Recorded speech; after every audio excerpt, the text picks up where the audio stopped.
আজকে আমার এই পুরনো চুলাটাকে একটু মেরামত করার চেষ্টা করব। আপনারা কিন্তু ভিডিওতে খেয়াল করলে দেখতে পারবেন যে আমার চুলাটার অবস্থা কিন্তু খুবই বাজে। মানে এই চুলাটা আসলে আমার না, আমার চুলা আছে, আমি চুলাটা জায়গার অভাবে ফিটিং করতে পারিনি, এজন্য বাড়িওয়ালার লোক এসে এই চুলাটা ফিটিং করে দিয়ে গেছে। তো চুলাটা যেহেতু এত দিন ধরে, এত বছর ধরে আমি ব্যবহার করছি, তো চুলাটাকে মানে ঠিকঠাক করে রাখার দায়িত্ব তো আসলে আমারই। আর এদিকে দেখেন গ্যাস পাইপের অবস্থা একদম খারাপ হয়ে গেছে। আর এখানে দেখেন যে জং ধরে গেছে, দেখে মনে হচ্ছে যে আমি কতদিন ধরে পরিষ্কার করি না, কিন্তু আমি প্রত্যেকটা দিন রান্নার পর এটা ক্লিন করে ফেলি। তারপরও এটার যেহেতু উপরের রংটা উঠে গেছে, এজন্য পানি পড়লেই এটা জং ধরে যায়। তো এই চুলাটাকে মেরামত করার জন্য আমার কি কি জিনিসপত্র লাগবে এখন আমি সেগুলো একটু দেখিয়ে দিচ্ছি। এখানে আমি একটা রঙের কৌটো নিয়েছি, আর এটা লিখাই ছিল যে এটা হচ্ছে কাঠ আর হচ্ছে লোহা জাতীয় জিনিসে ব্যবহার করা যায়। মানে হচ্ছে এটা গ্রিলের রং আর কি, দোকানে গিয়ে গ্রিলের রং বললেই মানে ওনারা দিয়ে দিবে। আর এখানে একটা তারপিন অয়েল নিয়েছি, এটা নিতে হবে আমি জানতাম না, মানে দোকানের লোকটা বলেছিল যে এটা রঙের সাথে মিক্স করতে হবে, এজন্য নিয়ে আসলাম।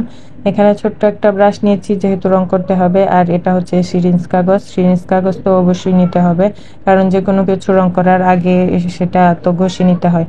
তো এখানে এই কয়টা জিনিস মাত্র 200 টাকা আমার খরচ হয়েছে চুলাটার জন্য।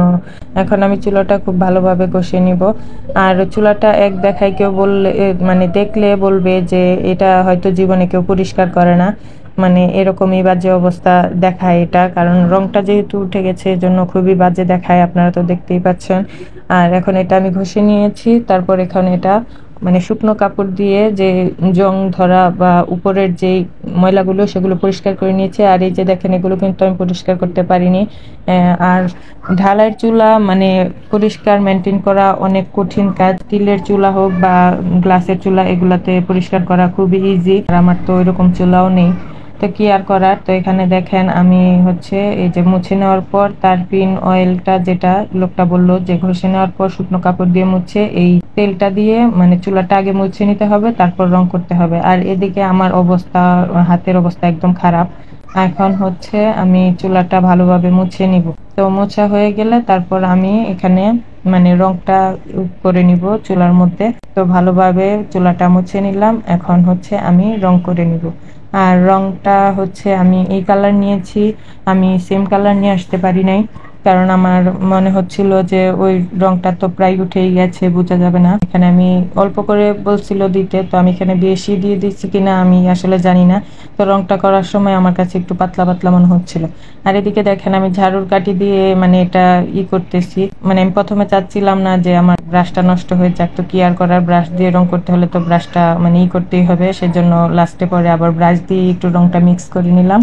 এখন আমি পুরোটা মানে চুলোতে সুন্দরভাবে রং করে নিব। আর রং করতেছি আর ভাবতেছি যে এই রংটা করতেছি আসলে কি ভালো দেখা যাবে কিনা জানি না।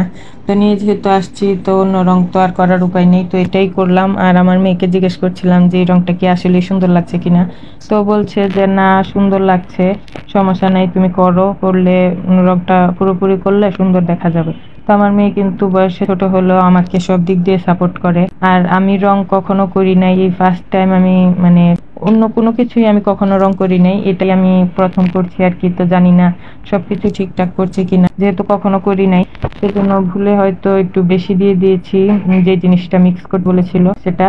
তো কথা বলতে বলতে আমার তো চুলার রংটা প্রায় হয়েই এসছে। তো আমার চুলাটা মানে দেখতে কেমন হয়েছে বা কালারটা কি আসলে খুব বাজে দেখাচ্ছে কিনা আমাকে একটু প্লিজ কমেন্ট করে জানাবেন। আর যদিও বাজে দেখতে কিছু করার নাই, যেহেতু মানে রং করে ফেলছি, পাল্টানোর বা কোনো কিছু করার তো সুযোগ নাই। এই তো এলো আজকে আমার মানে পুরনো চুলাকে মেরামত করার একটা চেষ্টা, জানি না কতটুকু করতে পেরেছি, কতটুকু ভালো লাগছে, তারপরও চেষ্টা করেছি। কিন্তু আমাকে এই চুলাটার জন্য অনেকেই নোংরামি থাকে যে আমি হয়তো পরিষ্কার করি না, কিন্তু সেটা একদমই না।